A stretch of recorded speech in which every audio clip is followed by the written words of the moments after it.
हम लोगों ने लास्ट टाइम चैप्टर 11 कर लिया था सिस्टम्स में से, और उससे पहले चैप्टर 7 कर लिया था सिस्टम्स में से, ऐसा ही जनाब। और डाटा के 6 चैप्टर्स पूरे हो गए। तो 9th डे है गालबन, 9th डे ऑफ रिवीजन है या 8th? ट्यूसडे, ट्यूसडे ना, 8th, 8th, 8, 8वां दिन और 10वां चैप्टर।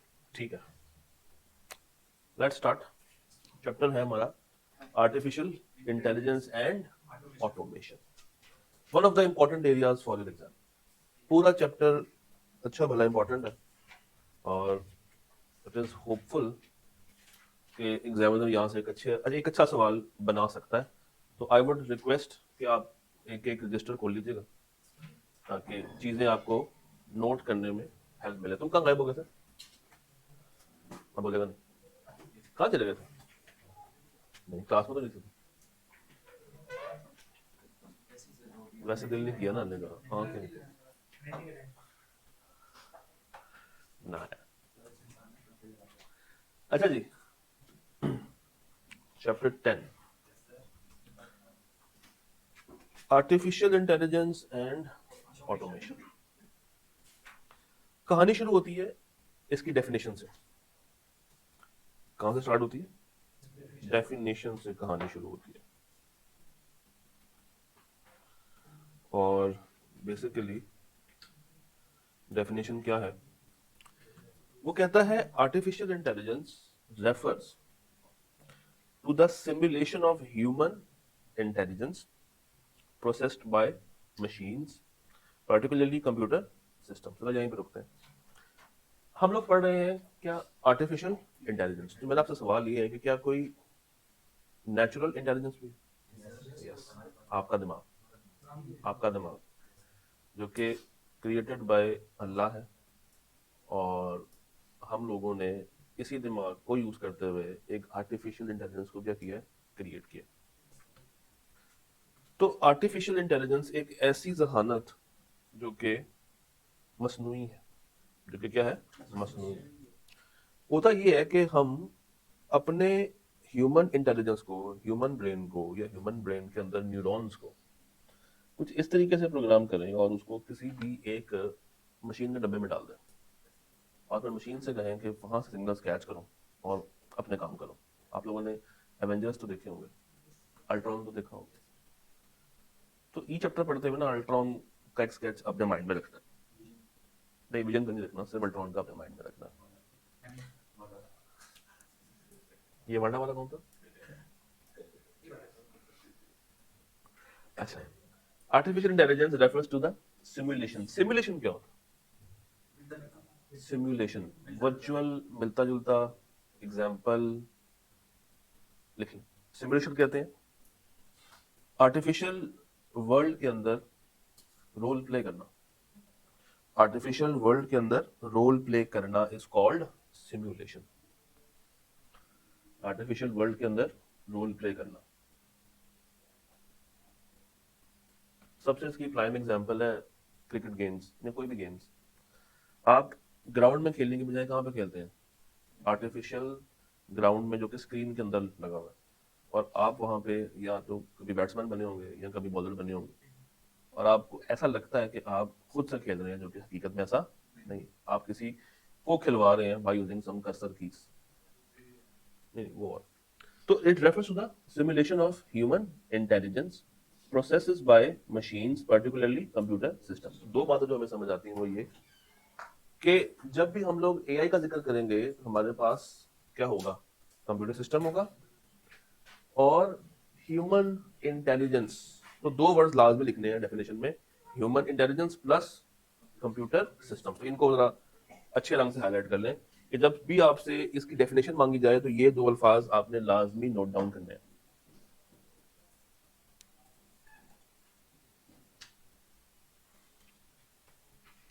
अच्छा, हम एआई को अगर कोई टास्क दें, लेट्स से जीपीटी, हम उसको कोई टास्क देते हैं तो उसके लिए हम प्रॉम्प्ट लिखते हैं।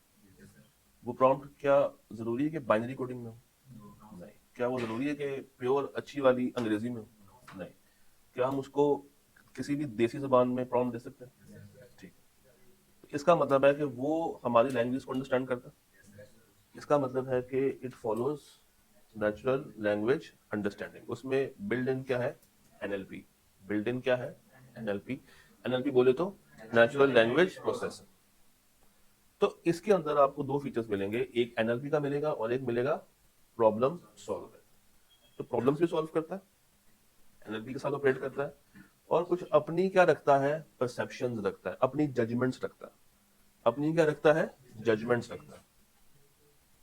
आपकी बात मानता जरूर है, मना नहीं करता, बट वो आपको कुछ अपनी तरफ से मशवरे भी प्रोवाइड करता है। तो आर्टिफिशियल इंटेलिजेंस की डेफिनेशन में ये बातें, ये अल्फाज आपके लिए लिखना लाजमी है। अगर ये अल्फाज यूज नहीं कर रहे हैं तो नंबर ज्यादा अच्छे फिर नहीं मिलेंगे।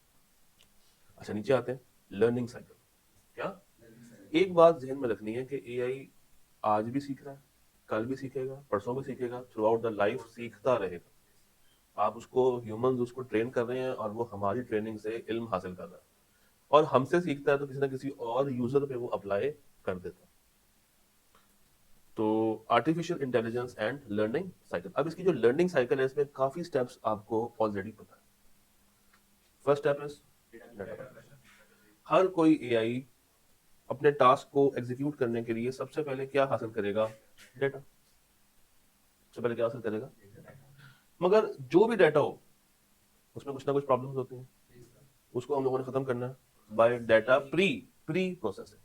Bye data pre processing bracket में लिख लें, ये सेम है एज डाटा क्लीनिंग या डाटा ट्रांसफॉर्मिंग, कोई भी आप वर्ड यूज कर सकते हैं।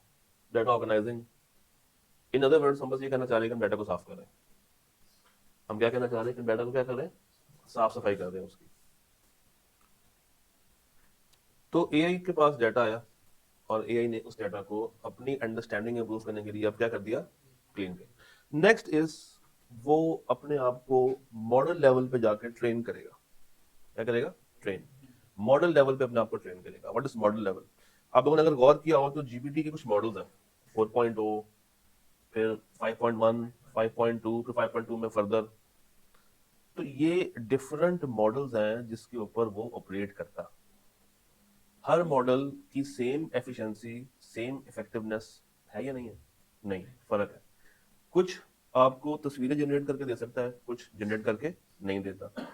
कुछ आपको ज्यादा डीप थिंक करके जवाब देता है और कुछ आपको फौरी तौर पे जवाब दे देता है। कुछ आपको ज्यादा एक्यूरेसी के साथ जवाब देता है तो कुछ एक्यूरेसी बिल्कुल ही गायब कर देता है। तो सीख वो रहा है, उस सीखी हुई नॉलेज को वो क्या कर रहा है? प्रोसेस कर रहा है, ट्रांसफॉर्म कर रहा है और उसको डिफरेंट मॉडल्स में यूज कर रहा है। उसको डिफरेंट मॉडल्स में क्या कर रहा है? यूज कर रहा है। देन जो भी मॉडल वो बनाएगा, उसके रिजल्ट्स को क्या किया जाएगा? इवेलुएट, कि क्या ये हम मॉडल मार्केट में लेके आ सकते हैं या नहीं लेके आ सकते। क्या ये मॉडल इस काबिल है कि इसको हम सेलेबल फीचर्स में कन्वर्ट कर सकें? तो मॉडल को टेस्ट किया जाता है before the model is gone live. And अगर ये सही साबित हो जाए, अच्छा साबित हो जाए, तो फिर ये क्या हो जाता है? डिप्लॉयड। फिर ये क्या हो जाता है? डिप्लॉयड। तो ये एक पूरी लाइफ साइकिल है कि वो कलेक्शन से स्टार्ट हो रहा है और डिप्लॉयमेंट पे खत्म हो रहा है। कलेक्शन से स्टार्ट हो रहा है और खत्म कहां पे हो रहा है? डिप्लॉयमेंट पे। अब अगेन ये साइकिल टेस्टेबल है। इस तरह की बातें जहां जहां पे आपको किताब में मिलती है ना, जो जो बातें बुलेट्स में लिखी हुई हैं, वो एग्जामिनेबल बातें हैं। तो इस तरह का सवाल आ सकता है कि भाई आप एआई लर्निंग साइकिल को एक्सप्लेन करें, स्ट्रेट फॉरवर्ड सवाल आ सकता है, या टाइप 2 सवाल इसमें से वो बना के दे सकता है। तो फर्स्ट स्टेप क्या है? डेटा कलेक्शन हासिल हो गया, डेटा की प्री प्रोसेसिंग, उसके बाद मॉडल को ट्रेन करना, देन रिजल्ट्स को इवेलुएट करना और एंड के ऊपर मॉडल को डिप्लॉय कर देना। सर ये एआई तीन तरह का एआई तीन तरह का है, एनालिटिकल, प्रेडिक्टिव और जनरेटिव। एनालिटिकल, प्रेडिक्टिव और जनरेटिव। बात करते हैं पहले जनरेटिव एआई की। जनरेटिव वर्ड किससे निकला? जनरेट करना। तो आपने कुछ एआई की प्रॉम्प्ट्स ऐसे यूज की होंगे कि मुझे ये तस्वीर बना के दो, मुझे ये वीडियो बना के दो, मुझे ये आर्टवर्क क्रिएट करके दो। That is generative AI. That is generative AI, जिसमें वो एक नया फंक्शन परफॉर्म कर रहा है, आपको एक नई चीज बना के दे रहा है। किसी एग्जिस्टिंग को अमेंड नहीं कर रहा, आपको शुरू से ही एक नई चीज तख्लीक करके दे रहा है, creates new original content like text, images और कोड। सोना तो content creation, design simulation and automated reporting के लिए हम इसको यूज कर सकते हैं। कंटेंट को क्रिएट करने के लिए, डिजाइन को सिमुलेट करने के लिए और ऑटोमेटेड रिपोर्टिंग। तो नया डिजाइन बनाना, नए ट्रेंड्स को देखना, उसके मुताबिक क्रिएट करना। भाई सिंपल, मैं जीपीटी पे जाऊं, जाके कहूं कि ये डाटा है और तुम इसमें से मुझे 4 सवाल निकाल के दो, तो अब मैं कौन से वाले को यूज कर रहा हूँ? जनरेटिव को यूज कर रहा हूँ, जनरेटिव को यूज कर रहा हूँ। इसी तरह मैं जीपीटी को जाके आपका मॉडल पेपर दूं, डीएसआर का मॉडल पेपर दूं और उसको कहूं कि यार ये हिस्टोरिकल डाटा, ये डाटा कौन सा है? हिस्टोरिकल। मुझे ये देख के बताओ कि फ्यूचर में किस तरह का एग्जाम आ सकता है, फ्यूचर में किस तरह का एग्जाम आ सकता है। तो अब ये प्रिडिक्शन कर रहा है किसकी? फ्यूचर की। और अगर मैं अगला उसको प्रॉम्प्ट दूं कि उसी प्रिडिक्शन के ऊपर मुझे वो सवाल क्रिएट करके दो, तो फिर वो कहां पे ले आएगा? मुझे जनरेटिव पे ले आएगा। तो predictive is only used to forecast future, it is only used to forecast future. Risk assessment के लिए यूज होता है। किसके लिए यूज होता है? रिस्क को असेस करने के लिए कि फ्यूचर में हमें कौन कौन से एरियाज में कौन कौन से रिस्क आ सकते हैं। भाई आपका एक ऑनलाइन स्टोर चल रहा है, आपने पिछले 2 साल की सेल्स, पिछले 2 साल की balance sheet, income statement, cash flow statement GPT को दी और कहा कि मुझे ट्रेंड देख के, क्या ट्रेंड देख के मुझे एनालाइज करके दो कि फ्यूचर में मेरी कौन सी चीज ज्यादा बिकेगी, फ्यूचर में कौन सी चीज ज्यादा बिकेगी। प्रेडिक्टिव है। कौन सा है? प्रेडिक्टिव है। उसी का प्रॉम्प्ट मैं थोड़ा सा चेंज कर दूं, उसको मैं कहूं कि 2 साल सेल्स को देख के मुझे रिजल्ट दो कि अभी तक मेरी परफॉर्मेंस कैसी जा रही है, मेरी जीपी रेशियो क्या है, मेरी एनपी रेशियो क्या है, मैं कितने टाइम में इन्वेंट्री बेच रहा हूँ, कितने टाइम में इन्वेंट्री सोल्ड कर रहा हूँ, रख रहा हूँ, मेरी होल्डिंग कॉस्ट कितनी है। तो ये क्या बन जाएगा? एनालिटिकल। क्या बन जाएगा? एनालिटिकल। तो फ्यूचर के बारे में जानना हो, प्रेडिक्टिव। कुछ नई चीज क्रिएट करवानी हो, जनरेटिव। और मौजूदा डाटा को सिर्फ एनालाइज करना हो, उसमें ट्रेंड्स देखने हो, उसमें एफिशिएंसी ढूंढनी हो, तो हम किसका यूज करते हैं? एनालिटिकल एआई का। अगेन ये 3 चीजें आपको एग्जाम में पता होनी चाहिए विद एग्जांपल्स। ये तीनों बातें आपको एग्जाम में पता होनी चाहिए अलोंग विद एग्जांपल्स।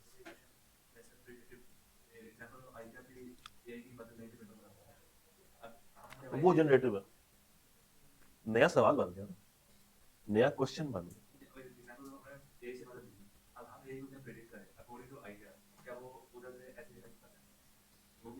आप कहना ये चाह रहे हो, ये उस वक्त पॉसिबल हो सकता है जब उन्होंने क्रिएट पहले किया और आपका कोड बाद में गया हो।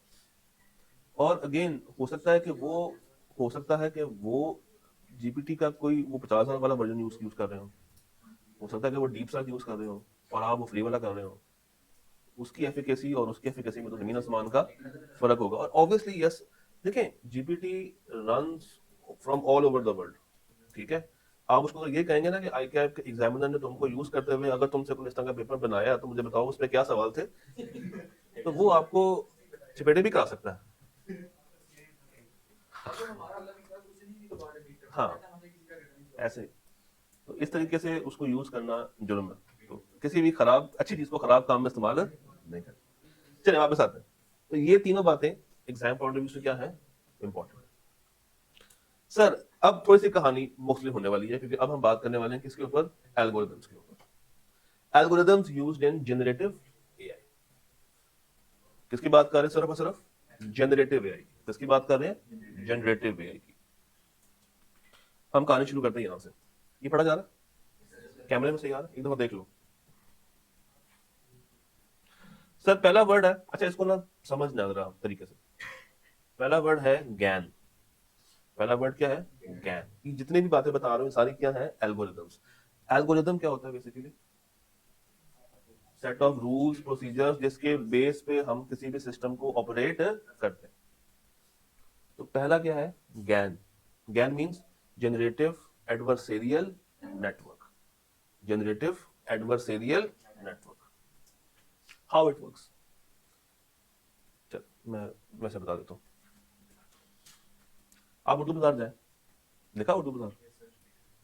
अगर आप बिल्कुल कॉर्नर पे खड़े हो अनारकली के, उसमें अगर एंटर हो रहे हो तो बिल्कुल स्टार्ट में बैंक्स के नीचे आपको कुछ दुकानें मिलेंगी जो कि नोट बेचती हैं, करेंसी नोट बेचती हैं, नए नोट बेचती हैं, या एक्सचेंज करके आपको देती हैं नोट्स।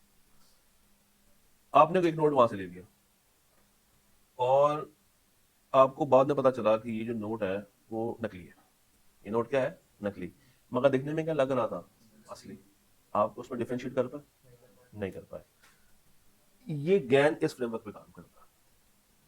कहता जी uses two competing network, a generator and a discriminator. इसमें दो वर्ड्स हैं, पहला क्या है? जनरेटर, दूसरा क्या है? डिस्क्रिमिनेटर। अब नाम से जाहिर है जनरेटर बनाता जाएगा और डिस्क्रिमिनेटर डिस्क्रिमिनेट करता जाएगा कि कौन सा असल है कौन सा नकल है, कौन सा असल है और कौन सा नकल। Generator that creates fake data. Generator ने क्या बनाना है? Fake data. डिस्क्रिमिनेटर ने ये कोशिश करनी है कि वो फेक को क्या कर सके? स्पॉट कर सके। और जो डिस्क्रिमिनेटर स्पॉट ना कर पाया, तो अगर यही स्पॉट नहीं कर पाया तो इंसान कभी भी स्पॉट नहीं कर पाया। This competition improves the quality until the output becomes more realistic. भाई छोटे होते टीचर आपसे कहती थी कि अब्बू के साइन करा करना डायरी पे, टेस्ट पे। आप घर आते थे, आप घर आके भाई को बोलते थे, भाई कहता था ठीक है मैं कर दूंगा, मुझे चॉकलेट खिलाओ। तो भाई रात को बैठ के अब्बू के साइन करने की कोशिश करता था। एक पेज पकड़ा व्हाइट कलर का, उस पर दड़ा साइन कर रहा है, फेक साइन कर रहा है। पहला किया गलत, दूसरा किया गलत, तीसरा किया गलत, चौथा किया गलत, पांचवा किया गलत, छठा गलत, सातवां गलत। कोई 15 20 25 30 अटेम्प्ट लगती थी। अब भाई क्रिएट कर रहा है, तो भाई कौन हो गया? जनरेटर। वो आप लोग जिसको साइन करने के लिए कहा गया था, आप बैठ कर देखने के साइन मैच कर रहा है या नहीं कर रहा, तो आप कौन है? डिस्क्रिमिनेटर। आप फर्क तलाश कर रहे हैं कि कौन सा असर है कौन सा फेक है, और जिस पे आपको मुतमिन आ जाए कि हाँ यार ये तो कोई भी पहचान नहीं सकता, तो Aahista Aahista it will improve and become more realistic. GBT जब शुरू में आया था तो उसकी तस्वीरें इतनी रियलिस्टिक नहीं थी, बट आज अगर आप उसको कहें कि कुछ बना के दो तो वो आपको ऐसी तस्वीर निकाल कर देगा कि लगेगा कि आप खुद इसमें फर्क नहीं तलाश कर पाएंगे कि वो असल है या वो नकल। तो it creates realistic images. Deep fake नाम तो सुना होगा, नाम सुना डीप फेक का? कि एक ऐसी तस्वीर को या वीडियो को इस तरीके से क्रिएट कर देना जो कि हकीकत में ऐसी नहीं थी। गैर शरई कामों के लिए इसको इस्तेमाल किया जाता है। Artworks, video and audio synthesis. Audio को खराब करना, वीडियो को खराब करना, तस्वीरों को खराब करना, इसके पीछे कौन सा एल्गोरिदम है? गैन। कौन सा है? GAN, generative adversarial network. इसमें दो बातें हैं, जो बना रहा है वो कौन है? जनरेटर। जो फर्क तलाश कर रहा है वो कौन है? फर्क कब तक तलाश होगा? जब ये आउटपुट क्या बन जाए? ज्यादा रियलिस्टिक बन जाए। ओके। अच्छा अगला है वाई। अगला क्या है? दोबारा बोले, वाई। अगला क्या है? वाई। फिर से बोले, Y. Y is variational autoencoders. Variational autoencoders, इसको समझते हैं। कहता है जी using a single network to compress data into a simplified form and then reconstruct it. This allows it to generate new similar data points. Pen पढ़ो। चले आप GPT के पास जाएं और आप उसको कहेंगे यार मुझे फिल करके दो सी सॉरी एच डैश टी में क्या क्या आएगा? एच डैश टी, तो क्या क्या आता है? ए भी आता है, यू भी आता है, आई भी आता है। Using a single network to compress data into a simplified form and then reconstruct it to allows generate new similar data। अब आप उसको एक टास्क दे रहे हैं जो कि मल्टीपल तरीकों से परफॉर्म किया जा सकता है। तो पहले क्या करेगा? वो आपकी क्यूरी को प्रोसेस करेगा। क्या करेगा? आपकी क्यूरी को प्रोसेस करेगा, देखेगा कि इसको मैं कितनी तरह से एग्जीक्यूट कर सकता हूं। मगर प्रोसेसिंग जितनी ज्यादा होगी स्पेस कंजम्पशन भी उतनी ज्यादा होगी। तो फर्स्टली वो क्या करेगा? कंप्रेस करेगा। क्या करेगा? आपकी क्यूरी को कंप्रेस करेगा फॉर बेटर अंडरस्टैंडिंग के पॉइंट्स लिखते जाए। आपकी क्यूरी को क्या करेगा? प्रोसेस करेगा, कंप्रेस करेगा फॉर बेटर अंडरस्टैंडिंग, ताकि उसकी स्पेस को कम किया जा सके।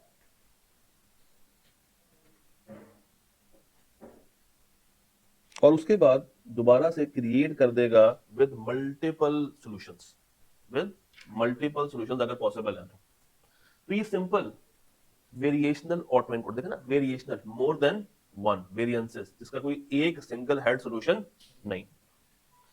तो इस तरह से आप उसको कह सकते हैं कि भाई नए से नए क्या बना के दो, चेहरे बना के दो, इमेजेस बना के दो, डाटा जो फिल है, जो मिसिंग है उसको क्या करो, फिल करो, अनोमलीज को, अनोमलीज क्या होती है, गलतियां, गलतियों को ढूंढ के दो। तो ये है वेरिएशनल ऑटो एनकोडर्स। तीसरा क्या है, ट्रांसफॉर्मर मॉडल। इसकी पहले एग्जांपल में जाएगा, text generation, language translation and text. ये नॉर्मली आप जीपीटी को बोलते हैं कि यार ये पैराग्राफ तो मैं दे रहा हूँ, इसकी समरी बना के दो, या ये इंग्लिश में है मुझे समझ नहीं आ रहा, इसको पश्तो में ट्रांसलेट करके दो, उर्दू में लिख के दो, इसको इंग्लिश में लिख के दो। अब इसके पीछे का एल्गोरिथम कौन सा है, ट्रांसफॉर्मर मॉडल। कहता है जी uses a self attention mechanism to understand the context of every word and sentence at a वक्त। तो कोई जो भी आप उसको प्रॉम्प्ट दिया उसको समझना, अंडरस्टैंड करना, that is called transformer model.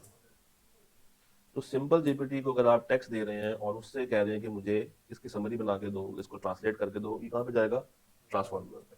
आप टेक्स्ट दे रहे हैं, उसको कह रहे हैं कि मुझे इस तरह से मिलता जुलता कंटेंट निकाल के दो with certain new images, data को जो मिसिंग डाटा है उसको ठीक करके दो, दैट गोज अंडर वाई। और अगर आप उसको डीप फेकिंग करने के लिए कह रहे हैं तो it will go under GAN, it will go under GAN. चौथा है इसमें आर एन एन। चौथा क्या है, R N N, recurrent neural network, recurrent neural network, recurrent neural network. तो इसको समझने से पहले हम जरा पीछे वापस आएंगे और समझेंगे what is neural network, what is neural network. जरा पढ़े, कुछ लिखा हुआ, a neural network is a computing system inspired by human brains. It learns to recognize patterns by processing examples. जिस तरह इंसान का दिमाग काम करता है, जिस तरह इंसान का दिमाग काम करता है, वो पैटर्न्स को तलाश करता है, वो ट्रेंड्स को तलाश करता है, जिस तरीके से वो देख सकता है, जिस तरीके से वो सुन सकता है, बोल सकता है। बेसिकली इंसान के दिमाग में सारे काम करने के लिए अल्लाह ताला ने क्या दिया है, न्यूरॉन्स का एक स्ट्रक्चर पैदा किया है। तो उसी न्यूरॉन्स को यूज करते हुए या उसी तरह के आर्टिफिशियल न्यूरॉन्स क्रिएट करके आप कौन सा नेटवर्क बना रहे हैं, और ये बेसिकली क्या है, उसकी एक फाउंडेशन है, ये उसका एक ऐसा निजाम बन गया है जिसके ऊपर अब उसने सोचना है, जजमेंट देनी है, अंडरस्टैंडिंग हासिल करनी है, लर्न करना है और अपने आप को डेवलप करते जाना है इन द फ्यूचर। तो इसमें तीन लेयर्स आती हैं, इनपुट है, हिडन है और आउटपुट है। इनपुट लेयर कौन सी है, डाटा को रिसीव करने वाली, हिडन में वो क्या होगा, प्रोसेस, और आउटपुट में वो क्या होगा, डिलीवर होगा, आउटपुट में वो क्या होगा, डिलीवर होगा। तो अब आए जरा आर एन एन, किस पे, R N N, recurrent neural network. ये रेकरेंट क्या होता है, रेकरेंट मींस कंटिन्यूअसली, बार बार होना, ये दो लफ्ज है, री अकरिंग। रेकरेंट मींस बार बार होना, लगातार होना। अब it is designed for sequence. अच्छा, सीक्वेंसेस भी लगातार होते हैं ना, पहले एक हुआ, फिर सेकंड, फिर थर्ड, फिर फोर्थ, फिर फिफ्थ, जिस तरह मूवीज के सीक्वल्स आते हैं, पहले एक मूवी आई, फिर उसका पार्ट 2 आया, फिर पार्ट 3, फिर पार्ट 4, फिर part 5। They have a memory that uses previous information. तो सीक्वल में जब आप कोई नई स्टोरी बनाते हैं तो उसकी जो बैक स्टोरी है वो आपको याद होनी चाहिए, अदरवाइज आप नई स्टोरी क्रिएट नहीं कर सकते। तो प्रेडिक्ट व्हाट कम्स नेक्स्ट, अगर आपको याद हो, जीपीटी आपकी पुरानी बातों को भी याद रखता है कि आपने उसको पहले माजी में क्या हुक्म दिया था, किस तरीके से उसे काम करवाया था, आपका क्या प्रॉम्प्ट था, आपको क्या पसंद है, क्या नहीं पसंद, वो अपनी मेमोरी में इसको क्या कर लेता है, सेव कर लेता है, मेमोरी में क्या कर लेता है, सेव कर लेता है। और वो मेमोरी बेसिकली कौन सी है, न्यूरल नेटवर्क। और जब आप उससे फ्यूचर में लगातार काम करवा रहे हैं ना, तो अब वो यूज कर रहा है किसको, रेकरेंट न्यूरल नेटवर्क्स को। और जो चीजें आपको पसंद नहीं है उनको अपने सोल्यूशन में यूज नहीं करना, उनको अपने जवाब में यूज नहीं करना। भाई आपने एक दफा उसे एक ईमेल लिखवाई और आपने उसको कहा था कि मुझे ये फॉर्मल टेक्स्ट इसका चाहिए, आपने तो बस अपने ध्यान में क्या दिया, फॉर्मल टेक्स्ट चाहिए, उसने आपको एक फॉर्मल ईमेल का आंसर निकाल के दे दिया। कुछ टाइम के बाद जब आप उसको कोई दोबारा ईमेल देंगे तो वो ऑटोमेटिकली कौन से स्टाइल में उसका ईमेल का जवाब आपको देगा, फॉर्मल देगा। क्यों, आपकी दी हुई कमांड उसकी मेमोरी में या उसकी जो न्यूरल नेटवर्क है उसमें क्या हो गई है, स्टोर हो गई है। तो रेकरेंट बेसिस पे अगर आप उसे कोई काम करवाएंगे पिछले हुक्म के बाद, तो वो वैसा ही काम करेगा जो कि आपको अच्छा लगता है, क्योंकि वो आपके अल्फाजों को, आपके इमोशंस को अंडरस्टैंड करता by natural language processing. AI की कुछ सब फील्ड्स, एआई की सब फील्ड्स, सब सब किसे कहते हैं? सब पार्ट, उसका हिस्सा, उसका निचला हिस्सा। पहला आता है मशीन लर्निंग, दूसरा आता है डीप लर्निंग, तीसरा आता है एनएलपी, चौथा आता है कंप्यूटर विजन। तो एआई की सब फील्ड्स कितनी है? चार। पहली कौन सी है? उसके बाद एनएलपी, और चौथा कंप्यूटर विजन। पहला क्या है? Machine learning. मशीन लर्निंग क्या है? The core of AI. यानी कि एआई किस पे डिपेंड करता है? Machine learning. एआई किस पे डिपेंड करता है? एआई किस पे डिपेंड करता है? लिख लो, एआई किस पे डिपेंड करता है? Machine learning.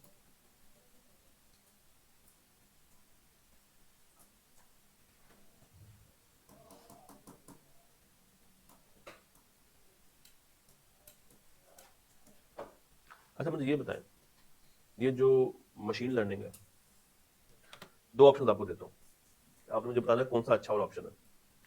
दुनिया जहान की हर बात का हर सॉल्यूशन, दुनिया जहान की हर बात का हर सॉल्यूशन हम जीपीटी के अंदर डाल दें, फीड कर दें, और फिर अगर उसको हम कोई स्पेसिफिक सवाल पूछें जिसका जवाब उसको हमने स्पेसिफिक दिया हुआ है, और वो हमें उसका जवाब निकाल कर दे, एक ऑप्शन है ये।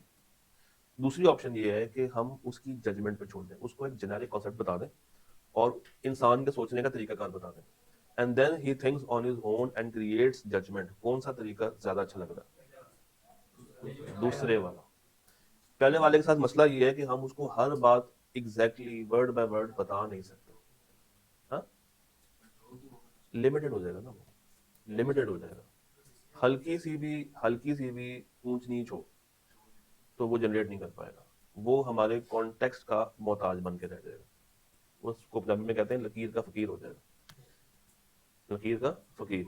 वो हाउ टू लगे, वो उसको नहीं बनाना, वो उसको नहीं बनाना। तो आपने इसको जेनेरिक रखना है। क्या रखना है? इसको स्पेसिफिक नहीं रखना। कहता है जी the core of AI where algorithms learn from data.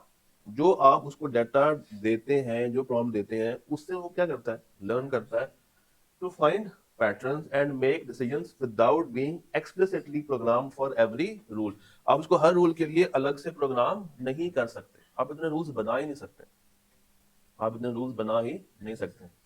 भाई आपके अपने रूल्स होंगे, मेरे अपने, इनके अपने, इनके अपने, तो ये चार लोग हैं, तो हर बंदे की सोचने का जो तरीकेकार होगा तो फर्क होगा ना, तो हम उसको स्पेसिफिक हर रोल के लिए नहीं कर सकते। अच्छा, इसमें कुछ की टेक्निक्स आ रही हैं। पहली कौन सी है? सुपरवाइज लर्निंग, उसके बाद अनसुपरवाइज, और उसके बाद री लर्निंग। तो ये हम लोगों ने थोड़ा सा आगे जाके इसको दोबारा से देखना है। तो मैं अभी ये तीन बातें स्किप कर रहा हूँ, वापस आऊंगा इसके ऊपर। तो पहला क्या था? Machine learning. दूसरा क्या है? Deep learning. दूसरा क्या है? Deep learning. अब AI is dependent upon machine learning, और आगे machine learning is dependent upon deep learning. कहता जी powerful branch of machine learning जो कि यूज करती है क्या? Complex neural networks. इसको यूज करती है कम्प्लेक्स न्यूरल नेटवर्क्स। ये क्या होते थे? ह्यूमन ब्रेन से मिलते जुलते नेटवर्क्स, जो कि हम उसके सिस्टम में या उसकी प्रोग्रामिंग सेंस के अंदर ऐड कर देते हैं, ताकि वो सोचने की काबिलियत को और जजमेंट बनाने की काबिलियत को डेवलप कर सके। With many layers to analyse unstructured data like images, sounds and text. उसको स्ट्रक्चर्ड डाटा, अनस्ट्रक्चर्ड डाटा, इन तीनों को रिकॉग्नाइज करना फिर आना चाहिए। इसमें भी कुछ की टेक्निक्स है। पहले कौन सा है? सीएनएन, दूसरा आरएनएन, तीसरा गैन। तीसरा गैन। गैन अभी हम लोग पढ़ के आए क्या? Generative adversarial network. Generative adversarial network. अच्छा, इसके ऊपर कुछ और लिखा हुआ है। पहले क्या लिखा हुआ है? RNN, design for sequential data. ये पढ़ा था, डिजाइन फॉर सिक्वेंशियल डाटा। और उसके ऊपर क्या लिखा हुआ है? CNN। ये तो कहीं नहीं पढ़ा अभी तक, इसके बारे में लिखें। ये अनस्ट्रक्चर्ड डाटा के एनालिसिस के लिए इस्तेमाल होता, ये अनस्ट्रक्चर्ड डाटा के एनालिसिस के लिए इस्तेमाल होता, ये अनस्ट्रक्चर्ड डाटा के एनालिसिस के लिए इस्तेमाल होता है, ये अनस्ट्रक्चर्ड डाटा के एनालिसिस के लिए इस्तेमाल होता है।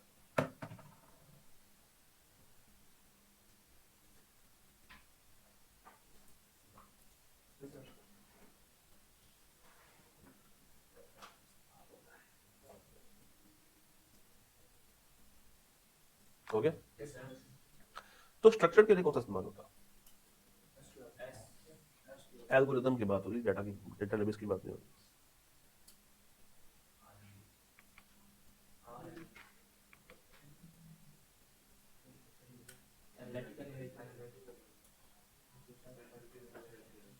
और अनस्ट्रक्चर्ड के लिए सी एंड एन। अच्छा, तीसरा क्या है? Natural language processing. पढ़े जरा खुद ही। enables machines to understand, interpret and generate human speech। तो सिर्फ समझता नहीं है, अंडरस्टैंड समझना, इंटरप्रेट उसको तशरीह करना और जनरेट करना। अब वो बोल भी सकता है। अब वो आपसे वॉइस कमांड में इंफॉर्मेशन या प्रॉम्प्ट लेता भी है और आपको जवाब भी किसमें दे सकता है? वॉइस कमांड में जवाब दे सकता है। अच्छा, इसकी भी कुछ की टेक्निक्स है। पहला कौन सा है?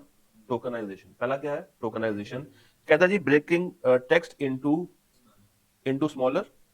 यहाँ पे कुछ गलत दिखा गया, दिखाना जरा, दिखाना। ब्रेकिंग टेक्स्ट इनटू वर्ड्स और phrases. Breaking text into words और फ्रेजेस।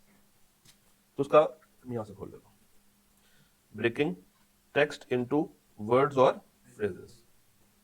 हम लोग एग्जैक्टली यहां पे खड़े हो ना? हाँ, NLP. Breaking text into words और फ्रेजेस।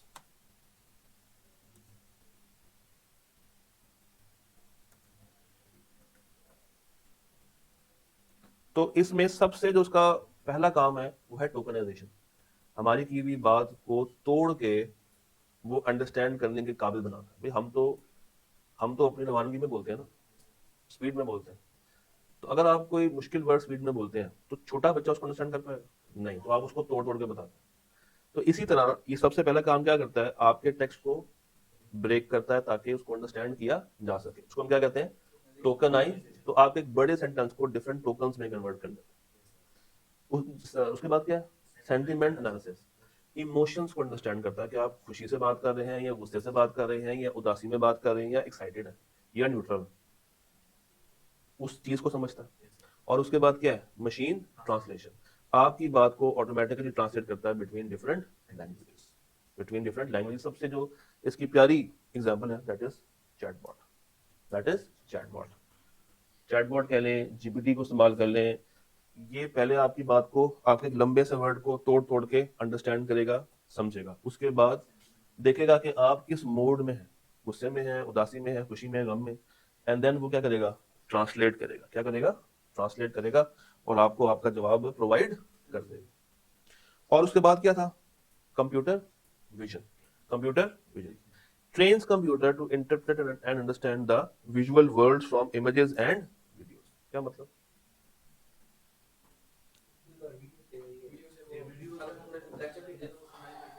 आपने अक्सर देखा होगा कि वो आपको 9 डब्बे देता है और आपसे कहता है कि इसमें से हर वो डब्बे के ऊपर चूज करो जिसमें ट्रेन बनी हुई है, जिसमें बाइक बनी हुई है, जिसमें बिल्ली बनी हुई है। जब आप कोई नई वेबसाइट को ओपन करने के लिए जाते हैं तो वो एक सिक्योरिटी प्रोटोकॉल रखता है इस चीज के लिए कि वो ह्यूमन में और रोबोट में फर्क कर सके। कि ह्यूमन तो स्पॉट कर जाएगा ना कि कहाँ पे क्या चीज है। सिस्टम्स को स्पॉट करने में थोड़ा सा मसला आता है। उसी चीज को इम्प्रूव करने के लिए हम लोग क्या ले आए हैं? Computer vision. भाई आप लोगों ने वो यूज किया होगा, गूगल मैप यूज किया है? आप लोग गाड़ी में हैं, वो आपको पहले बता देगा कि आगे रश लगा हुआ है, आगे रश लगा हुआ है, अपनी लेन चेंज कर लो, अपना रूट चेंज कर लो। अभी तक गाड़ी वहां पे पहुंची भी नहीं है, मगर वो अपने विजन से, अपने सैटेलाइट से, उसके विजन से देख लेता है कि आगे जाने वाला रास्ता साफ है या नहीं। और आपको प्रॉम्प्टली बताता है कि अगर तुम इसी रास्ते पे चलते रहे तो तुम लेट हो सकते हो, यहाँ से लेफ्ट राइट कर लो तो तुम जल्दी वहां पे पहुंच जाओगे। तो ये आपने उसको क्या किया हुआ है? ट्रेन किया हुआ है कि वो क्या करे? इमेजेस और वीडियो से, यानी कि विजुअल वर्ल्ड से भी सीखे। किससे सीखे? तस्वीरों से सीखे कि तस्वीर में क्या हो रहा है। इसमें क्या हो रहा है तस्वीर में? क्योंकि देखिए, तस्वीर स्टैटिक होती है। तस्वीर क्या है? स्टैटिक है, हिलती जुलती नहीं है। उसको अंडरस्टैंड करना थोड़ा मुश्किल होता है, बट नॉट फॉर ह्यूमंस। हम तो तस्वीर देखकर समझ जाएंगे कि आगे हो गया ना। इसके लिए उसको अंडरस्टैंड करना इतना ज्यादा आसान नहीं। तो उसको आपने ट्रेन करना है कि भाई जिस भी फोटो में फर्ज करो कि एक बिल्ली बनी हुई है, तो मुझे निकाल के दो। ऑब्जेक्ट को क्या करना सीखो? डिटेक्ट करना सीखो और फेशियल रिकग्निशन, ताकि तुम्हें आइडिया हो ताकि तुम्हें आइडिया हो कि इस पिक्चर में कितने इंसानी जानदार खड़े हैं, कितने जो है वो जानवर खड़े हैं, किस तरह पौधे पड़े हुए हैं, कितनी गाड़ियां हैं, कितनी चीजें हैं। तो ऑब्जेक्ट डिटेक्शन, फेशियल रिकग्निशन, ये इसमें कवर हो जाती है जी। तो वो इसी बेस पे काम करता है ना। अब वो लर्नड है, अब वो लर्नड है, यस। अब उसको सारी चीजें पता चल गई है, अब वो होशियार हो गया। पहले वो होशियार नहीं था, पहले वो होशियार नहीं था। अच्छा जी, अब जरा पीछे आते हैं। कहाँ गया, कहाँ चला गया?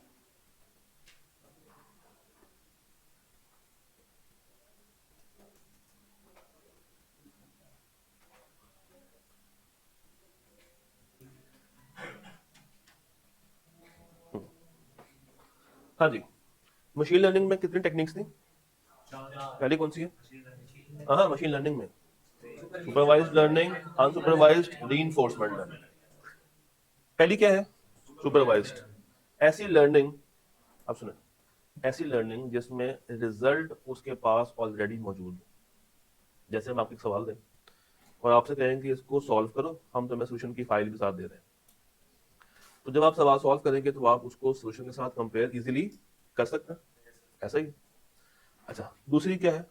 अनसुपरवाइज। इसमें आपके पास सोल्यूशन नहीं है, यानी कि आपको सुपरवाइज करने वाला कुछ भी नहीं है। तीसरा क्या है? री इन्फोर्समेंट।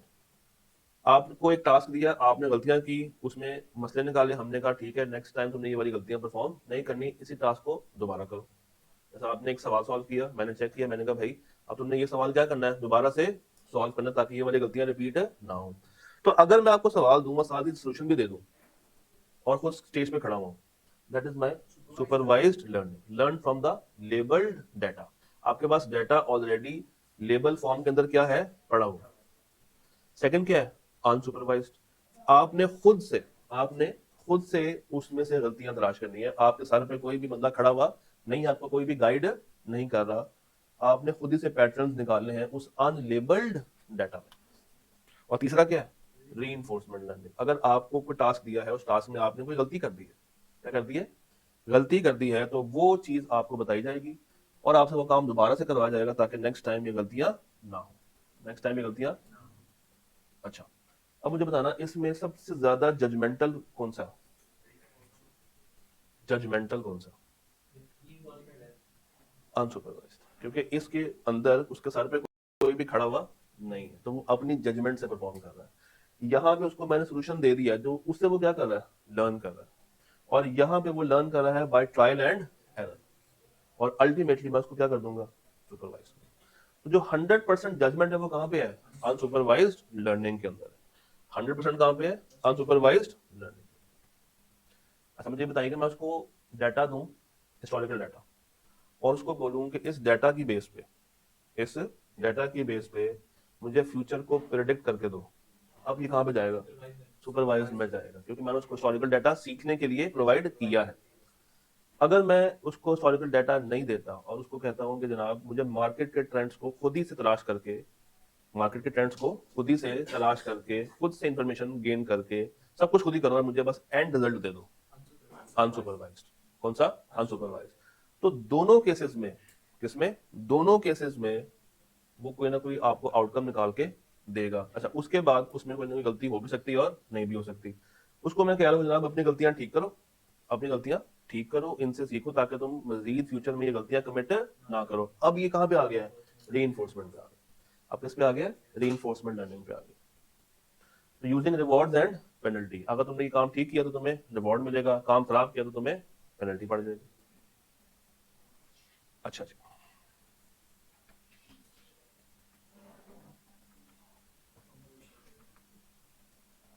ये करके छोटे से ब्रेक कर लेते हैं। एक टॉपिक है, custom machine versus of the shelf machine. Custom machine learning versus of the shelf machine learning. अब आसान सा फर्क है और ये एग्जामिनेबल भी है। कस्टम मींस जिसको आप अपने हिसाब से अमेंड कर सकें, अपने हिसाब से उसको, उसमें छेड़खानी कर सकें, वो क्या है? Custom machine learning. वो क्या है? Custom machine learning. और ऑफ द शेल्फ वो जो हम लोगों ने कल सास पढ़ा था कि आप गए और आपने बस जाकर उसको परचेज कर लिया है, उसमें आप कोई कस्टमाइजेशन नहीं कर रहे। तो अब डिफाइन करें दोनों बातों को खुद ही। कस्टम क्या है? It is build from scratch to meet specific unique business needs. तो जो अयास और पास है वो कहां पे आ जाएगा? कस्टम में आ जाएगा। और जो सास है वो कहां पे आ जाएगा? Of the shelf solution. इसको ऑफ द शेल्फ क्यों कहते हैं? ये नाम इस नाम पड़ा है कि दुकान की शेल्फ में जो सामान पड़ा होता है, आप कहते हैं कि ये सामान मुझे दे दो, उसमें आप कोई चेंजेस करवा नहीं सकते। तो ये ऑफ द शेल्फ है, ये शेल्फ पे था, मैंने उसको बाय किया और इस्तेमाल में लिया। अच्छा, best for unique problems, specialised task and strict compliance. तो अगर आपको अपने हिसाब से काम करवाना then you will go for customised. But अगर आपको एक बेसिक कामों के लिए ऑलरेडी एक्सपर्टीज चाहिए, आपके पास इतना टाइम नहीं है कि आप उसको ट्रेन कर सकें, then you will go for off the shelf. सस्ता कौन सा होगा इनमें से?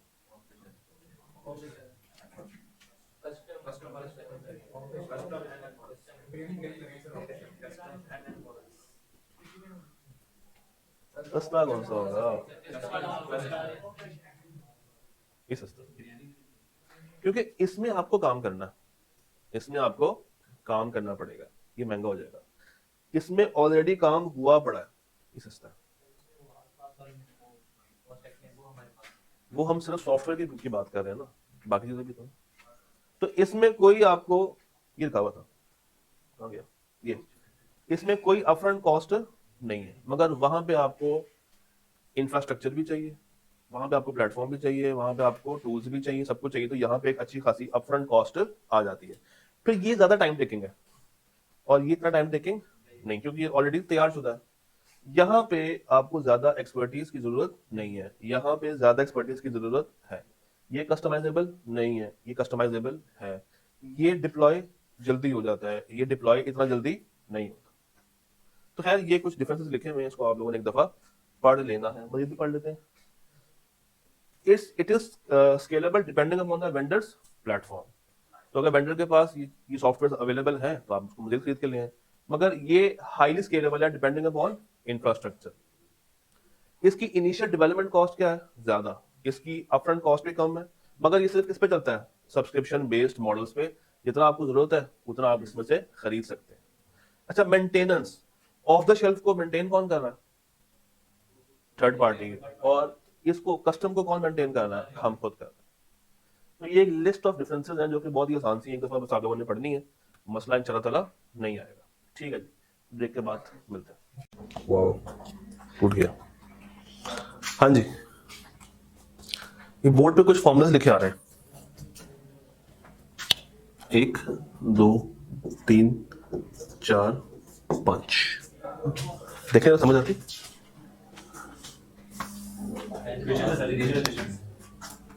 सारे लीनियर नहीं मेरे भाई, सिर्फ पहली वाली लीनियर है। बच्चे अक्सर एक सवाल पूछते थे, तो सर ये जो वर्ड्स लिखे हुए हैं, linear regression, logistic regression, decision tree, ये एल्गोरिथम्स के फॉर्मूलेस क्या क्या होते हैं? अब हाँ, अब एग्जाम पॉइंट ऑफ व्यू से ये फॉर्मूलेस पूछने वाला नहीं है। कॉमन मशीन लर्निंग एल्गोरिथम्स किताब ने खामखा सिलेबस का पार्ट में डाल दिया है, हालांकि बनते नहीं है इस लेवल पे कि आपको इतने ज्यादा मुश्किल अल्फाज सिखाए जाए कि what is linear regression, logistic, decision tree, support vector, K nearest neighbour, random forest, फिर K means clustering, hierarchical, principal component, apriori, Q learning, deep Q network और पॉलिसी ग्रेडियंट मेथड। और फिर किताब यहाँ पे खामोश भी नहीं होती, बिल्कुल नेक्स्ट पेज पे वो सारी बातें दोबारा से करते हैं। हाँ, linear regression, logistic, decision tree, support vector, K nearest neighbour, random forest, but इसी टेबल को एक और अंदाज में पेश करती है। देखें यहाँ पे क्या आ रहा है? एल्गोरिथम, पर्पस और एप्लीकेशन। और यहाँ पे क्या आ रहा है? एल्गोरिथम, टाइप, डिस्क्रिप्शन और एप्लीकेशन। पहले ये टाइप इसकी हेडिंग में आती है, ठीक है, तो उसने बस टाइप को नीचे डाल दिया। तो ये या तो ये वाला पेज कर ले, या तो ये वाला पेज कर लें। 2 पेज उसको रिपीट करने की जरूरत नहीं है, तो किताब में से एक पेज काट दें, किताब में से एक पेज उड़ा दें, कॉमन मशीन लर्निंग में से एक पेज बेशक डिलीट कर दें, तो अगले पेज पे जाओ ना। तो जो डिस्क्रिप्शन आ रही है वो कौन सी आ रही है? सुपरवाइज्ड, अनसुपरवाइज्ड, वो उसकी हेडिंग में आ रही है। तो आप कोई सा एक पेज उड़ा सकते हैं, कोई एक रख ले, कोई भी एक रख ले, ये आपकी जजमेंट है, आपको जो आसान लग रहा है वो रख ले। अच्छा, मैं एक हल्का सा बस ओवरव्यू दे देता हूँ इन तमाम एल्गोरिथम्स के ऊपर, आप लोग लिख लें, रिवाइज करते वक्त काम आ जाएगा, लिख लें, एक एक करके चलता हूँ। पहला है लीनियर रिग्रेशन, इसके बारे में लिखें, y is equal to a plus B X, और ये तो आपको आता ही है, y is equal to a plus B X, और ये इस्तेमाल होता है फोरकास्टिंग के लिए, प्रिडिक्शन के लिए, बेसिकली ये इस्तेमाल होता है किसके लिए, फोरकास्टिंग या प्रिडिक्शन के लिए। सबसे आसान तो ये वाला पॉइंट हो गया। फिर आता है हमारे पास क्या, लॉजिस्टिक रिग्रेशन। ये क्लासिफाई करता है डाटा को into one of two category, और ये किस काम आता है, क्रेडिट डिटेक्शन के लिए, स्पैम डिटेक्शन के लिए। बेसिकली ये रोल प्ले करता है ट्रू और फॉल्स का, कि या तो जो ईमेल है वो कोई स्पैम ईमेल है या नहीं, तो यस और नो, और उसके मुताबिक अगर तो यस है तो वो आपकी किस में डाल देगा, स्पैम फोल्डर में, और अगर नो है तो किस में डाल देगा, इनबॉक्स में। तो लॉजिस्टिक रिग्रेशन का ये फंडा है कि उसने डाटा को कोई सी दो हिस्सों में तकसीम कर देना है, डिपेंडिंग अपॉन का डाटा कैसा है। फिर क्या है, डिसीजन ट्री। फिर क्या है, डिसीजन ट्री। डिसीजन ट्री क्या होता है, अगर हाँ होगा तो क्या होगा, ना है तो क्या है। जैसे फॉर एग्जांपल हम बनाते हैं ना अक्सर डिसीजन ट्रीज, आई मीन एक क्रिएट करते हैं, रैंडम सा क्रिएट करते हैं, T20 world cup, T20 world cup, क्या पाकिस्तान खेलेगा, खेल भी सकता है और नहीं भी खेल सकता, यस और नो। अगर खेलेगा तो क्या, अगर खेलेगा तो क्या सारे मैचेस श्रीलंका में खेलेगा, हाँ या ना, हाँ या ना। अच्छा, नहीं खेलेगा तो क्या इसको पेनल्टी पड़ेगी, हाँ या ना। तो ये इस तरह का कोई डिसीजन ट्री आप बना रहे हैं। In short this is also called mind map, also called mind map. कि अगर हाँ है तो क्या होगा, ना है तो क्या होगा, फिर उसके आगे पूरा सफर चलता रहता है। तो ये क्या है, डिसीजन ट्री। ये क्या है, डिसीजन ट्री। आप इसमें डिसीजंस लेते हैं किस पे, on a rule based model, क्योंकि इसमें कुछ रूल्स डिफाइंड होंगे, इसमें जजमेंट्स नहीं चलेंगी, क्योंकि यहाँ पाकिस्तान मैच खेलेगा या नहीं खेलेगा।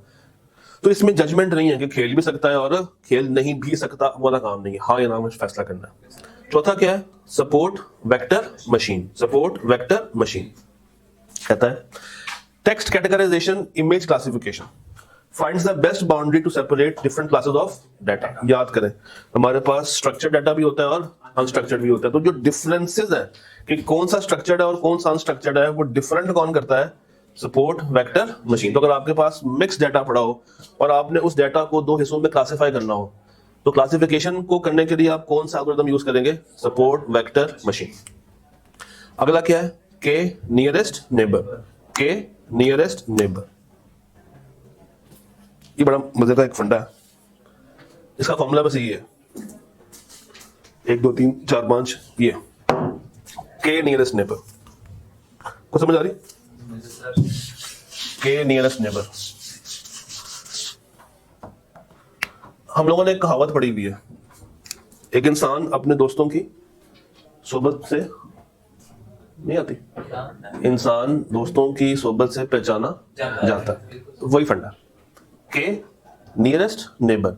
जैसा आपका नेबर है, जैसा आपका नेबर है वैसे ही आप खुद होंगे। यानी कि अगर एक डाटा एफर्ट्स करें, एक डाटा पड़ा हुआ है, ये डाटा हमसे डिफरेंशिएट नहीं हो रहा, तो देखा ये जाएगा कि इसका बिल्कुल इमीडिएट नेक्स्ट डाटा कौन सा पड़ा हुआ।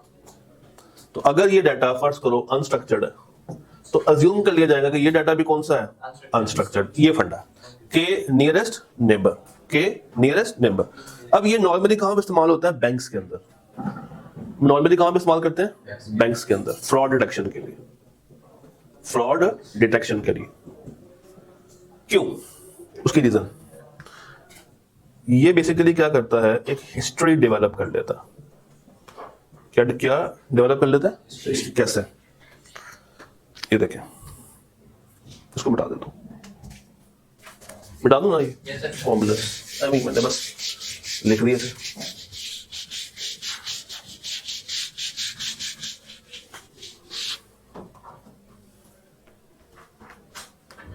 एक बंदा बैंक में जाता है और अपना अकाउंट ओपन करता है और बैंक वालों को बताता है कि जनाब मुझे आती है फिक्स सैलरी।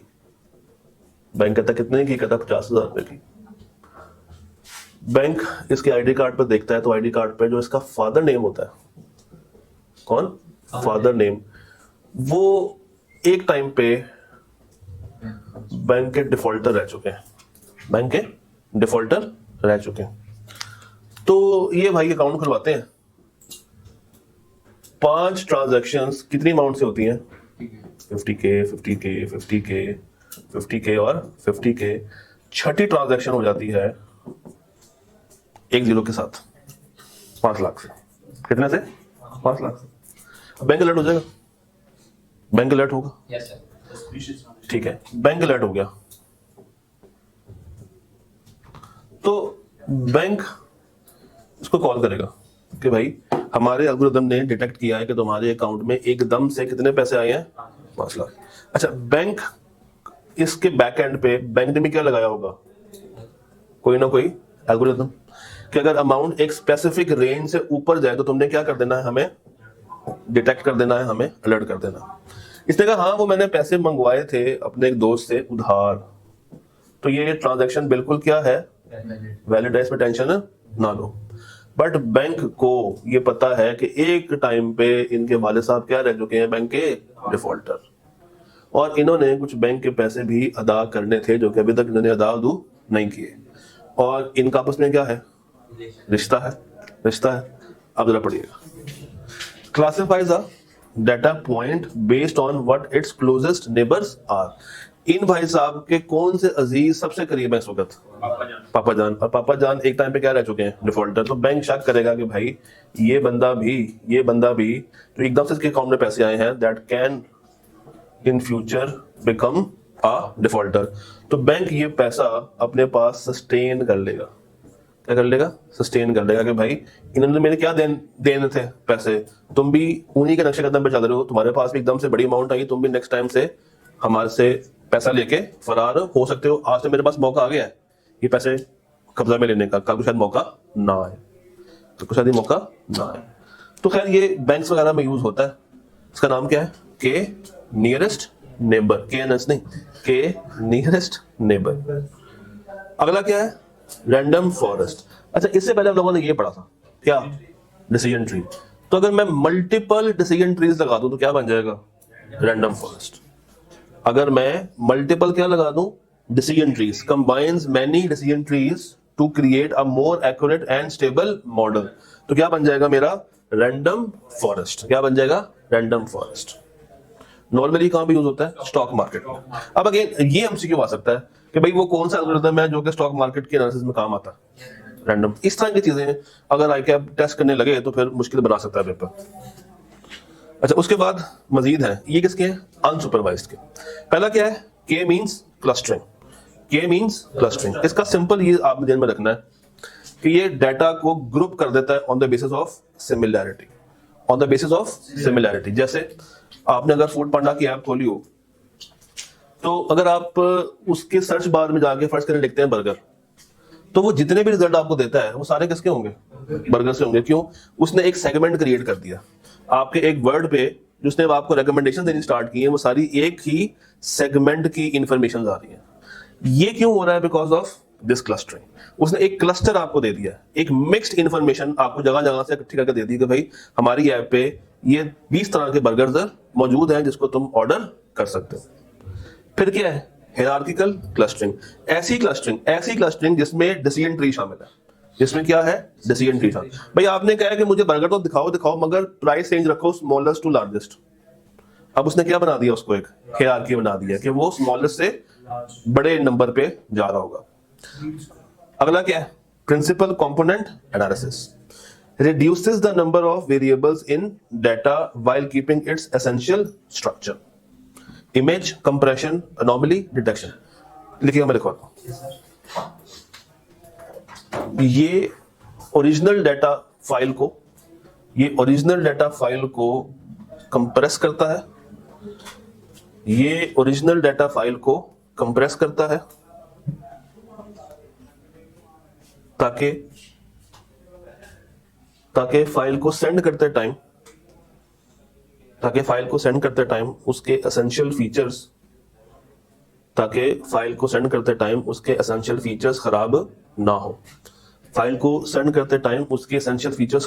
ना हो। कम इंटरनेट में फाइल ट्रांसफर हो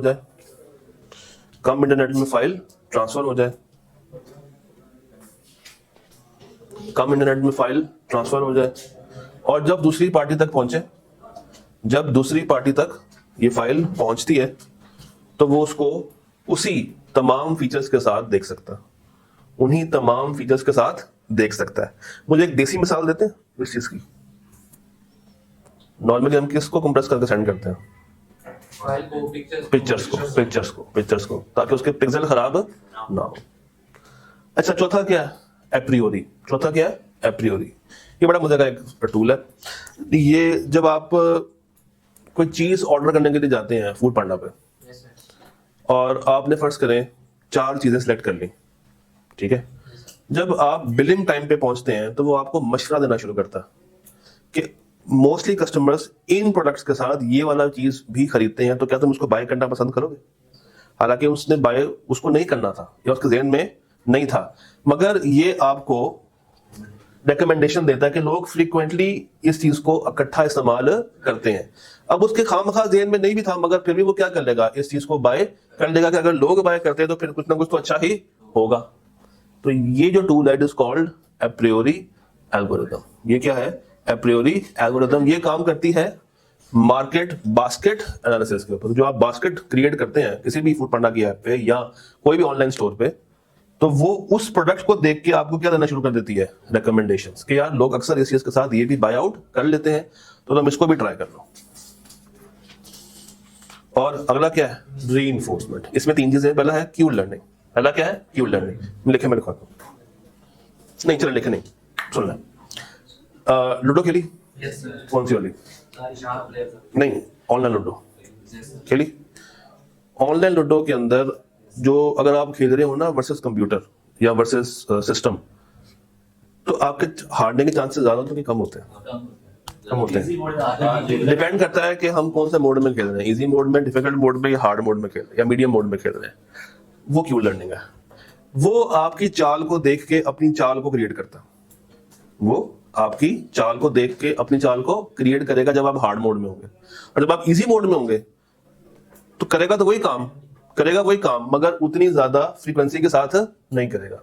जैसे जैसे आप उसकी स्टेज बढ़ाते जाएंगे, वो अपनी फ्रीक्वेंसी को इंक्रीज करता चला जाएगा। ये है क्यू लर्निंग। करता ये है कि ये एक क्यू टेबल बनाता है। क्या बनाता है? Q table. और उसमें डिफरेंट एक्शंस की प्रोबेबिलिटी को उसमें रखता है कि अगर इसकी बारी में 6 आया तो हो सकता है कि अगर मैं 3 लेकर आऊंगा और ये अगर से 2 ले आए तो मुझे 1 लेकर आना पड़ेगा अपनी गुड्डी को पुगाने के लिए। तो इस तरीके से हमें जो गेम्स देखने को मिलती हैं वो काम करती हैं। और अगर आप खेल रहे हो किसी एआई के साथ, तो एआई में क्या होता है? न्यूरल नेटवर्क, ठीक है, डीप लर्निंग। तो इन सबको जोड़ते क्या बन जाएगा? Deep Q network. क्या बन जाएगा? Deep Q network. तो पुराने जमाने की गेम्स किस पे काम करती हैं? Q learning. और आजकल की जो ऑटोमेशन गेम्स है वो किस पे काम करती हैं? डीप क्यू नेटवर्क्स पे काम करती हैं। ये ज्यादा पर्सनलाइज्ड रिकमेंडेशंस देता है। फॉर एग्जांपल ऑटोनोमस व्हीकल्स, ये जो ऑटो में व्हीकल्स काम करती हैं, जो ऑटोमेटेड गाड़ियां होती हैं जिसमें ड्राइवर्स भी काम नहीं कर रहे होते, तो ये क्यू लर्निंग और न्यूरल नेटवर्क्स के साथ कि भाई हमने गाड़ी को कब मोड़ना है, कितनी स्पीड पे मोड़ना है, अच्छा मोड़ेंगे तो क्या होगा, ये सारा जजमेंटल काम करता है। और एंड क्या है? Policy gradient method directly learns the optimal strategy for decision making. ये एंड है, ये स्ट्रेट अवे कहां पे जाता है? ऑन द किल, कि मैं सबसे पहले क्या सीख लूं? ऑप्टिमल स्ट्रेटजी, और सबसे पहले वही मूव लगा के अपने फैसले को दी एंड कर दूं। यानी कि ये सबसे पहले फिनिशर लगा देगा। तो नहीं होता आखिरी स्टेज के ऊपर एक फिनिशर लगता है, तो उसका काम ये है। स्लो लेवल पे क्यू लर्निंग, थोड़ा सा एडवांस डीप क्यू, और सबसे डीप क्या है? Advanced policy gradient method. ये ज्यादा रोबोटिक कंट्रोल है, ज्यादा किस पे? रोबोटिक कंट्रोल्स पे काम करता है। हाँ जी, क्यू लर्निंग पे सैंपलिंग। अच्छा, अब आ जाए, अगला है इंटेलिजेंस ऑटोमेशन। हम लोग अभी तक एआई पढ़ते आए हैं, अब क्या पढ़ने वाले हैं? उलट आइए, आई इंटेलिजेंस ऑटोमेशन। अब बेसिकली इंटेलिजेंस ऑटोमेशन दो लफ्ज है, इंटेलिजेंस एआई से आया और ऑटोमेशन रोबोटिक प्रोसेस ऑटोमेशन से आया। तो I A is equal to I A is equal to I ए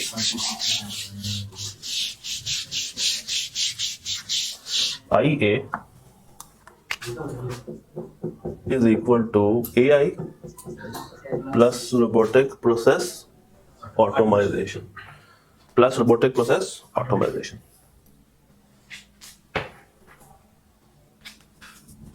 इसमें ये और ये दोनों डिफरेंट रोल्स प्ले करते हैं। याद है बात समझ आई? अच्छा आप पढ़ते हैं। कहते थे intelligence automation combines robotic process automation and artificial intelligence to automate not just simple repetitive tasks but also do complex tasks that requires learning and decision making। तो यहां पे हम लिख सकते हैं कि complex task जो बात हमें याद होनी चाहिए, पहला complex task प्लस क्या बोले decision making और रेपिटेटिव टास्क, ये काम सारा कौन करेगा? आईए। कौन करेगा? आई। इसके फीचर्स क्या हैं? Cognitive abilities. कौन सी? Cognitive. Uses AI to understand the unstructured data and make data driven decisions. भाई कॉग्निटिव क्यों? क्योंकि उसमें एक नहीं कितने लोग काम कर रहे हैं? दो। तो एआई से अलग काम लेना है और फिर उसका किया हुआ काम किसको देगी? रोबोटिक प्रोसेस को। और वो जो फाइनल काम करेगा वो क्या कहलाएगा? Intelligence automation. तो पहले एआई तमाम अनस्ट्रक्चर्ड डाटा को स्ट्रक्चर्ड डाटा को एनालाइज करेगा, रिजल्ट निकालेगा, आउटपुट देगा किसको? आरपीए को। फिर परफॉर्म कौन कर रहा होगा? RPA. End to end automation. Totally क्या है ये? ऑटोमेटेड। इसमें कुछ भी मैनुअल नहीं है, सेल्फ लर्निंग। इस पे काम करता है सेल्फ लर्निंग। आपने एक दफा उसको कमांड दे दी, अब वो हिट एंड ट्रायल पे काम करेगा, खुद से सीखेगा। इसको सिखाने वाला कोई नहीं है, इसने खुद से सीखना है ओवर द टाइम। और किसको फंसा देगा? ह्यूमंस को। मगर देखें कहता है allows human employees to step in for some critical decision. बस ह्यूमंस के इसको सिर्फ और सिर्फ कब जरूरत पड़ेगी? क्रिटिकल डिसीजंस के टाइम पे। तो ह्यूमंस का रोल क्या है? Only critical decision making. Only critical decision making. और इन जानूंगा कोई रोल इसमें नहीं है। अच्छा इसके कुछ कोर कंपोनेंट्स है। पहला कोर कंपोनेंट क्या है? आरपीए। आरपीए बोले तो ऑटोमेशन रोबोटिक प्रोसेस। दूसरा क्या है? एआई।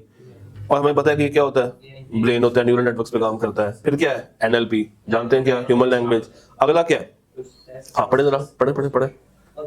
ऑर्केस्ट्रेशन। ऑर्केस्ट्रेशन कहते हैं तंजीम, सिमेट्री। ऑर्केस्ट्रेशन कहते हैं तंजीम या सिमेट्री या कोऑर्डिनेशन। तो बड़ा मुश्किल वर्ड है ऑर्केस्ट्रेशन। आपने ये निकला है ऑर्केस्ट्रा से।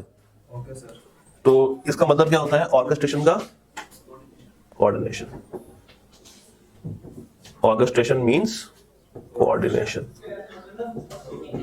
कोऑर्डिनेशन यानी कि जितने भी प्रोसेसेस हैं वो सारे के सारे अलाइंड हैं, ऑटोमेटेड है, अलाइंड है, कोई किसी पे डिपेंड नहीं और स्मूथली काम कर रहे हैं। बेनिफिट्स, इसकी एफिशिएंसी क्या है? ज्यादा। एक्यूरेसी क्या है? ज्यादा। Cost saving, improved customer experience और वक्त आने में कम ज्यादा किया। अब ये क्लाइमिंग वाली चीजें आ रही हैं कि आपसे वो पूछ लेगा भाई इसके क्या क्या फायदे हैं, तो आप उसको बता सकते हैं। साथ और आपसे पूछ ले कि कुछ एग्जांपल्स दें, हेल्थ केयर में, फाइनेंस में, कस्टमर सर्विस में, तो पढ़ लेते हैं। फाइनेंस में क्या है? And I system extracts data from. अब देखें एक्सट्रैक्शन कौन कर रहा है? एआई। ठीक है। Validates it and even use an AI model to predict tax liability. निकाल दिया एआई ने। अब ये लायबिलिटीज के प्रोसेस को चलाएगा कौन? कौन रिकवरियां करवा के लाएगा? Robotic process automation. बंदे को बार बार मैसेजेस कौन भेजेगा? रिमाइंडर्स कौन भेजेगा? Robotic process.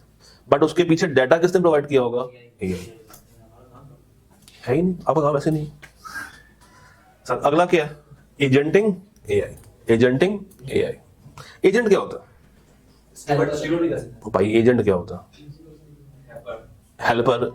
आप किसी को अपॉइंट करते हैं कि तुमने मेरे बिहाफ पे क्या करना है? काम करना है। तुमने मुझे रिप्रेजेंट करना है, वो है agent.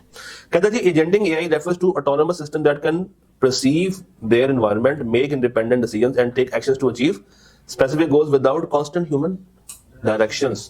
Think of them as smart, independent digital worker. क्या कहना चाह रहा? इंसान का एजेंट, ह्यूमंस का एजेंट, जो कि ह्यूमन के बिहाफ पे ह्यूमन जैसा ही काम कर रहा है, वो कौन है? एजेंटिंग एआई। ऐसा एआई जो कि इंसान को उसी के इन्वायरमेंट में रहते हुए रिप्रेजेंट कर रहा है। अब काम कौन कर रहा है? बेसिकली डिसीजंस कौन कर रहा है? एजेंट यानी कि एआई। एक्शंस कौन ले रहा है? एआई। और क्या ह्यूमन शामिल है बेचारा? नहीं, विदाउट कांस्टेंट ह्यूमन डायरेक्शन। अच्छा, कांस्टेंट का वर्ड लिखा हुआ, लगातार नहीं है, वक्ती तौर पे जब जरूरत पड़ेगा तो उसे मशवरा लेगा, अदरवाइज मशवरा लेने की भी जरूरत उसको नहीं है। इसका फायदा क्या है? Goal oriented. अब आपने अगर कोई टास्क अचीव कराना है तो एक तो पॉइंट ये है कि इंसान खुद को टास्क अचीव कर दे, but he will take more time, more resources. तो आप ये काम कैसे करवा लें? अपने एआई से करवा लें। उससे करवाएंगे तो कम टाइम में टास्क भी अचीव हो जाएगा और आपसे अच्छा उसकी क्वालिटी मेंटेन हो रही होगी। अडेप्टेबिलिटी, भाई आप तो इंसान हम नखरे करते हैं, वो एआई है, वो जल्दी से क्या कर जाएगा? अडेप्ट कर जाएगा। ऑटोनॉमी, आपको काम करने के लिए जरूरत पड़ती है लोगों की, वो काम करता है इंडिपेंडेंटली। इंटरेक्टिव, आप जनाब सबके साथ बस सलाम दुआ करते हैं, हाय हेलो करते हैं, उसको ये करने की जरूरत नहीं है, वो सिर्फ काम से काम करेगा। Perception and action, uses sensory data sensors to understand the environment and act upon it. वो पहली ही नजर में पहचान जाता है कि बंदे कैसे। आप तो खैर टाइम लेते हैं ना, जब तक आपका मैं तो कुछ कहा ही नहीं। टाइप्स ऑफ इंटेलिजेंट एजेंट, पहला क्या है? Simple reflex agent. दूसरा क्या है? Model based reflex agent. तीसरा गोल बेस्ड। चौथा यूटिलिटी बेस्ड। पांचवा लर्निंग। तो simple reflex, model based reflex, गोल बेस्ड, यूटिलिटी बेस्ड और लर्निंग एजेंट। ये जो सिंपल है ये बहुत ही बेसिक लेवल पे काम करता है। It reacts to the current situation based on fixed set of rules. जैसे एसी लगा हुआ पीछे, एक आपके पास ऑप्शन है कि आप एक इंसान को खड़ा करो, उसका हाथ पंखा, उसको बोलो मुझे पंखा हिलाओ, ये ठंडी के बाद हो। एक ऑप्शन क्या है कि पीछे एसी लगा हुआ है। अब उसको फिक्स्ड रूल्स दे दिए गए हैं कि जैसे तुम्हारा ये बटन प्रेस होगा, तुमने कमरे को ठंडा करना है, ये बटन प्रेस होगा, ऑन होना है, ये प्रेस होगा, फैन की स्पीड को कम ज्यादा करना है, ये ऑन होगा तो ये करना, वो करना। तो ये है सिंपल रिफ्लेक्स, जो कि रिएक्ट करता है सिर्फ किसके ऊपर? Current situation based on fixed set of rules. अगला क्या है? Model based. Model based uses an internal model और memory of the world to make decisions. क्या मतलब? दुनिया में जितनी भी उस तरह की डिवाइसेस काम कर रही हैं, उन सब को कंसिडर करता है। हाँ, उन सब को क्या करता है? डिसीजंस करता है, ताकि अपना काम एफिशिएंटली कर सके। अगला क्या है? गोल based. chooses actions that helps to achieve a specific goal। इसका है कि हमने तुम्हें ये काम दे दिया, तुमने ये काम हमारे लिए करके रखना है, वो कैसे करता है उसकी जिम्मेदारी। चौथा क्या है? यूटिलिटी, हम जितना ज्यादा बेनिफिट हासिल करना चाहते हैं हम उसको एक क्वांटम दे दें। और आखिरी क्या है? लर्निंग, ये ओवर द टाइम सीखता रहेगा based on the past practices. अब इसके फायदे कहाँ इस्तेमाल होते हैं जनाब? पहला रोबोटिक्स, अगला supply chain, financial trading, smart homes. अब ये सारा रीड ओनली है, ये सारा क्या है? ये रीड ओनली एरिया है कि जनाब ये कहाँ पे हम लोग इस्तेमाल करते हैं। गेमिंग्स के अंदर, स्मार्ट होम्स के अंदर, रोबोटिक्स के अंदर, सप्लाई चेन में, जगह पे तो आजकल ये चीजें इस्तेमाल हो रही हैं। हाँ, आ सकते हैं। बेनिफिट्स क्या है? ज्यादा एफिशिएंट है, स्केलेबिलिटी है, कम ज्यादा कर सकते हैं, और कंटिन्यूसली क्या कर रहा है? ये सीख रहा है, लर्न कर रहा है।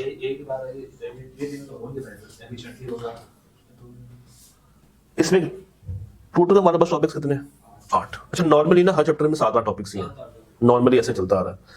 तो टॉप के अगर आप गौर करें तो यही क्या है? उसकी लर्निंग साइकिल, उसकी टाइप्स, फिर वो ऑफ द शेल्फ वाली जो कंपैरिजन था, ये 3 चीजें, सब फील्ड्स भी, ये ज्यादा इंपॉर्टेंट है फॉर एग्जाम। अगर आप गौर करेंगे तो लोग मैंने सिर्फ एक जगह पे रखा है, कॉमन मशीन एल्गोरिथम, वो जो भी हमने लिस्ट पढ़ी थी ना इस लेक्चर के बिल्कुल स्टार्ट में, तो वो इतनी इंपॉर्टेंट नहीं है। उसके अलावा चीजें इस चैप्टर में याद करने वाली हैं, तो इस चैप्टर को आपने हल्का नहीं लेना। ऑल्दो कुछ अल्फाज मुश्किल लिखे हुए हैं, बट याद जरूर करना है, हमने एग्जाम पास करना है। क्या करना है? निकालना है इस दफा, इस पे आपने ज्यादा परेशान नहीं होना। हाँ, जो याद करते हुए भी समझ ना आ रहा हो मुझे मैसेज कीजिएगा, मैं आपको उसका जवाब दे दूंगा। डन। कल मिलते हैं मजीद एरियाज के साथ, अपना ख्याल रखिएगा। अल्लाह हाफिज़।